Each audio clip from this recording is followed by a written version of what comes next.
Manood, makinig, matuto. Manood, makinig at matuto. May aral natin ang kwento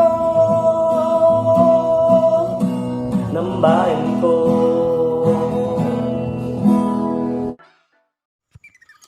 Magandang araw! Isang bagong paglalakbay na naman mula sa kaban ng mga kwento ng bayan ko ang ating pagsasaluhan ngayon. Ako nga pala si Kirk B. Moralios at Teacher Kirky ang tawag sa akin. Isang senior high school teacher ako sa San Pedro National High School na maghahatid sa inyo ng mga kwentong kapupulutan ng aral.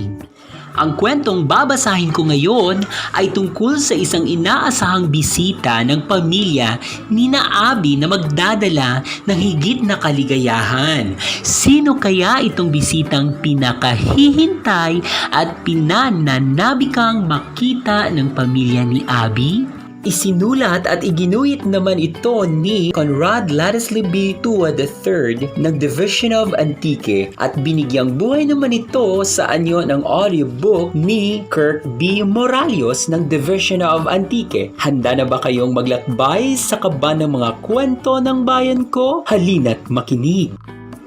Maaga akong nagising, ngunit mas maaga pa sina tatay, si kuya at ate, pati mga kapitbahay. Lahat ay nananabik sa dalang bisita ni nanay.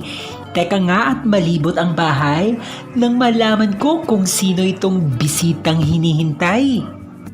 Sa silid kainan, ako ay namangha. Aba, ang mantel ay nag-iba. Makintab, mabango, at bagong laba.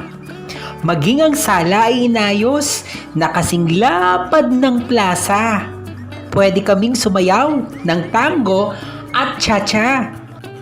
Ang mga bintana ay parang piyesta, napapalamutian ng mga bagong kurtina. Mayroon pang paso na magaganda, natatamnan ng mga bulaklak na kasing ganda ng umaga. Sa kusina naman, lahat ay abala. Nagluluto sila ng masarap na tinola. Si Lola ay napapangiti at napapasayaw pa habang bitbit niya ang sandok at kutsara. Lola, ano pong nangyayari? Tanong kong nagtataka. Ngumiti lang si Lola saka tumungo sa mesa. Sumandok ng kaning mainit-init pa. Sabay sabing, Abe, may darating tayong bisita. Ang mga kapitbahay ay naglilinis ng bakuran. Tinanong ko pa nga si Aling Bebang, bakit po abala kayo sa paglilinis dyan? Abi, kami ay naglilinis para lamok ay maiwasan. Upang komportable ang darating yung bisita dyan.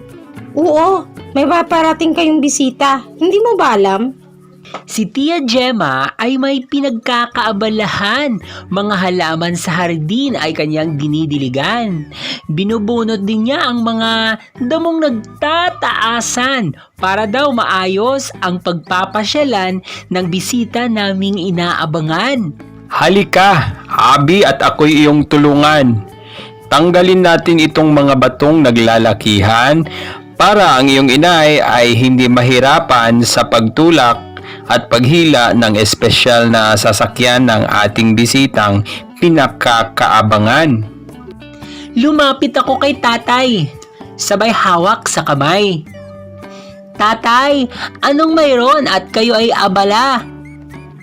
Tugon niya, Hindi mo ba alam na tayo ay may darating na bisita? Maligo ka na at parating na sila. si tatay ay may kawayang dala. Ang sabi niya ay may ginagawa siya.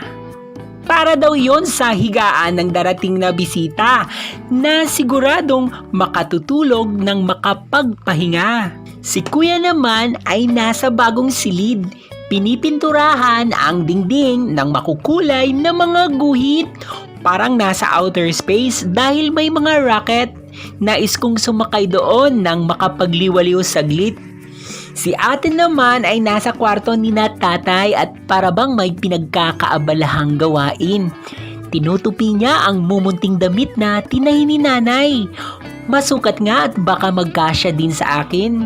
Teka, Abi, ingatan mo iyan. Hindi para sa iyo ang maliliit na damit na ganyan. Halika at suriin mo ang nakasulat na pangalan na ibinurda noon ni nanay upang siya ay malibang. Miko! Basa ko sa nakaburdang pangalan. Kulay asul at puti na magandang tingnan. Sana ako ay gawan din ito ni nanay sa mga damit kong may iba't ibang kulay. Biglang may bumusina sa labas ng bahay. Nako, narito na ang bisitang pinakahihintay. Sabi ni ate, sabay takbo sa labas ng bahay. Maging ang iba ay naroon na at sa bisita ay kumakaway. Lahat sila ay nagtipon-tipon sa bisita. May tawanan, halakhakan, maging pagkamangha. May nagsabing si nanay ang kamukha at ang mga ngiti niya ay kay tatay kinuha. Tara, Abi!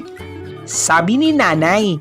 Iyong yakapin ang bagong kasama natin sa bahay. Ipinakikilala ko sa iyo ang pinakamamahal nating si Miko, ang pinakahihintay mong bunso.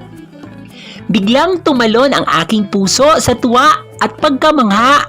Ngayon ay aking napagtanto. Ate na pala ako! Hindi ko inakala!